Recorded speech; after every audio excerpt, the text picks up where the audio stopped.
শুধু মানুষকে উদ্দেশ্য করে, এই মানুষকে উদ্দেশ্য করে এত কিছু এই পৃথিবীতে, মানুষের জন্যই এত কিছু, এত জ্ঞান, এত কিছু, সব মানুষের জন্য, এত খাবার, এত সম্পদ, সবকিছু কার জন্য? মানুষের জন্য। পৃথিবীতে যত মাখলুকাত আছে তার কোনো খাবারের নাই টেনশন, না বাড়ির টেনশন, না আছে ঘরের টেনশন, না আছে ব্যাংক ব্যালেন্সের টেনশন, না আছে গাড়ির টেনশন, কোনো টেনশন নাই। কিন্তু মানুষের আছে টেনশন। কার টেনশন আছে? সবাই আমার দিকে খেয়াল করুন, আলো জ্বলছে, কিচ্ছু না। সব টেনশন কাদের? আমাদের। আবার আল্লাহ যা রহমত দিয়েছেন মানুষের জন্য, কষ্ট দিয়েছেন মানুষের জন্য, সুস্বাদু খাবার দিয়েছেন মানুষের জন্য, রোগ বেঁধে দিয়েছেন, হাসপাতাল, ক্লিনিক, এই সব কিছু কার জন্য?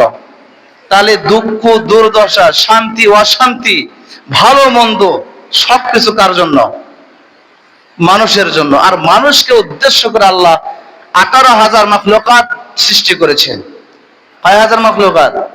সব মাখলুকাতকে বলেছে সবাই তোমরা মানুষের খাদেম। সবাই কি? মানুষের খাদেম। এই কথা আমরা কেমনে জানলাম যে আল্লাহ তাআলা 18,000 মাখলুকাত সৃষ্টি করেছে?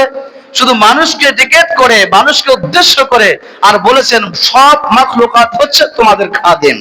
কার খাদেম? খাদেম অর্থ হচ্ছে খেদমত করা। কি করা? যেটা আদেশ করে সেটা নিয়ে আসা, নিষেধ করে সেটাতে না যাওয়া, প্রয়োজনে দেশ আগানে পাশে দেওয়া, এটাকে বলে খাদেম।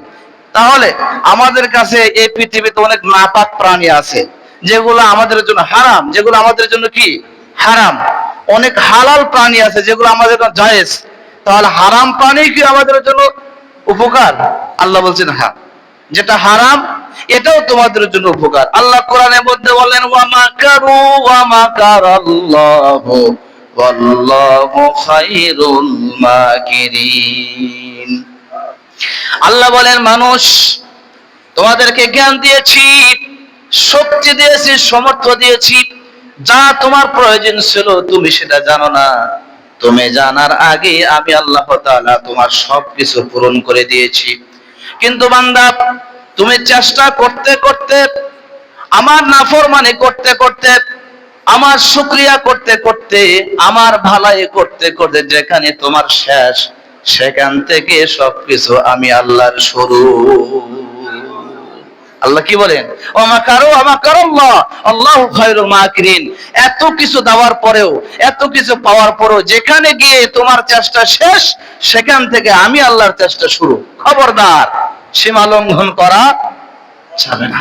আল্লাহ তাআলা প্রত্যেকটি ব্যাপারে আমাদেরকে একটা সীমা রেখা দিয়েছেন। কি দিয়েছেন? সীমা রেখা দিয়েছেন। বাংলাদেশে বর্ডার ক্রস করতে হলে আমাদেরকে পাসপোর্ট, ভিসা লাগে না? দুনিয়ার খবরটা বলি, এই দেশের বর্ডার ক্রস করতে হলে আমাদের কি লাগে? পাসপোর্ট, ভিসা আর অনেক কাগজপত্র লাগে। কিন্তু যদি আপনার কাছে পাসপোর্টটা না থাকে, আপনি ওই দেশের জন্য সাথে সাথে অবৈধ হয়ে যাবেন। আপনাকে ধরতে এবং জেলখানাতে নিতে কোনো বাধাগ্রস্ত কোনো আইনে আপনাকে কি করতে পারবে না, বাঁচাইতে পারবে না। ঠিক আল্লাহ বলেছেন যে বান্দা, তোমাদেরকে আমি একটা সীমা, একটা রেখা দিয়েছি। শুধু তোমাদেরকে নয়, তোমাদের রাহাবার যারা ছিলেন, আল্লাহ তাআলা পৃথিবীতে 1,24,000 পয়গম্বর প্রেরণ করেছেন। প্রত্যেকটা পয়গম্বরকে নির্দিষ্ট সীমানা দিয়েছিলেন। একই টাইমে, একই সময়ে অনেক পয়গম্বর পৃথিবীতে ছিলেন। এই পাশে এই দেশের মধ্যে একটা নবী, ওই পাশে ওই দেশের মধ্যে আরেকটা নবী ছিলেন। কি ছিলেন? যেমন হযরতে ইব্রাহিম আলাইহিস সালাতু ওয়াস সালাম, যে আয়াত আমি তেলাওয়াত করছি সর্বপ্রথম, আমি আজকে হযরত ইব্রাহিম আলাইহিস সালাম কিছু মূল সারাংশ কথাগুলো বলবো, যেহেতু জুমার আলোচনা বিস্তারিত করা সম্ভব নয়। হযরত ইব্রাহিম আলাইহিস সালাম যে সময় নবী ছিলেন, সেই সময় তার ছেলেও ইসমাইল কি ছিলেন? কি ছিলেন? নবী ছিলেন।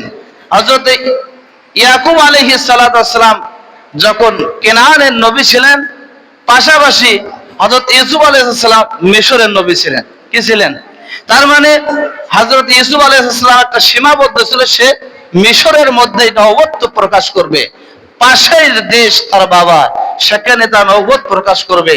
এভাবে সারা পৃথিবীর মধ্যে আল্লাহ তাআলা প্রত্যেকটা নবীদেরকে একটা সীমারেখা দিয়েছিলেন। শুধুমাত্র একজন নবী এই পৃথিবীতে আল্লাহ তাআলা বলছেন পশ্চিম থেকে পূর্ব, দক্ষিণ থেকে উত্তর, পৃথিবীর যতটুকু তুমি দেখতে পাও, যতটুকু যাইতে পারো, সব জায়গা, সব জিনিসের, সব মাটি, সব গাছের নবী একমাত্র তিনি হচ্ছেন মুহাম্মদ মুস্তাফা সাল্লাল্লাহু আলাইহি ওয়াসাল্লাম। তার কোনো সীমারেখা ছিলেন না, কোনো বাউন্ডারি ছিলেন না।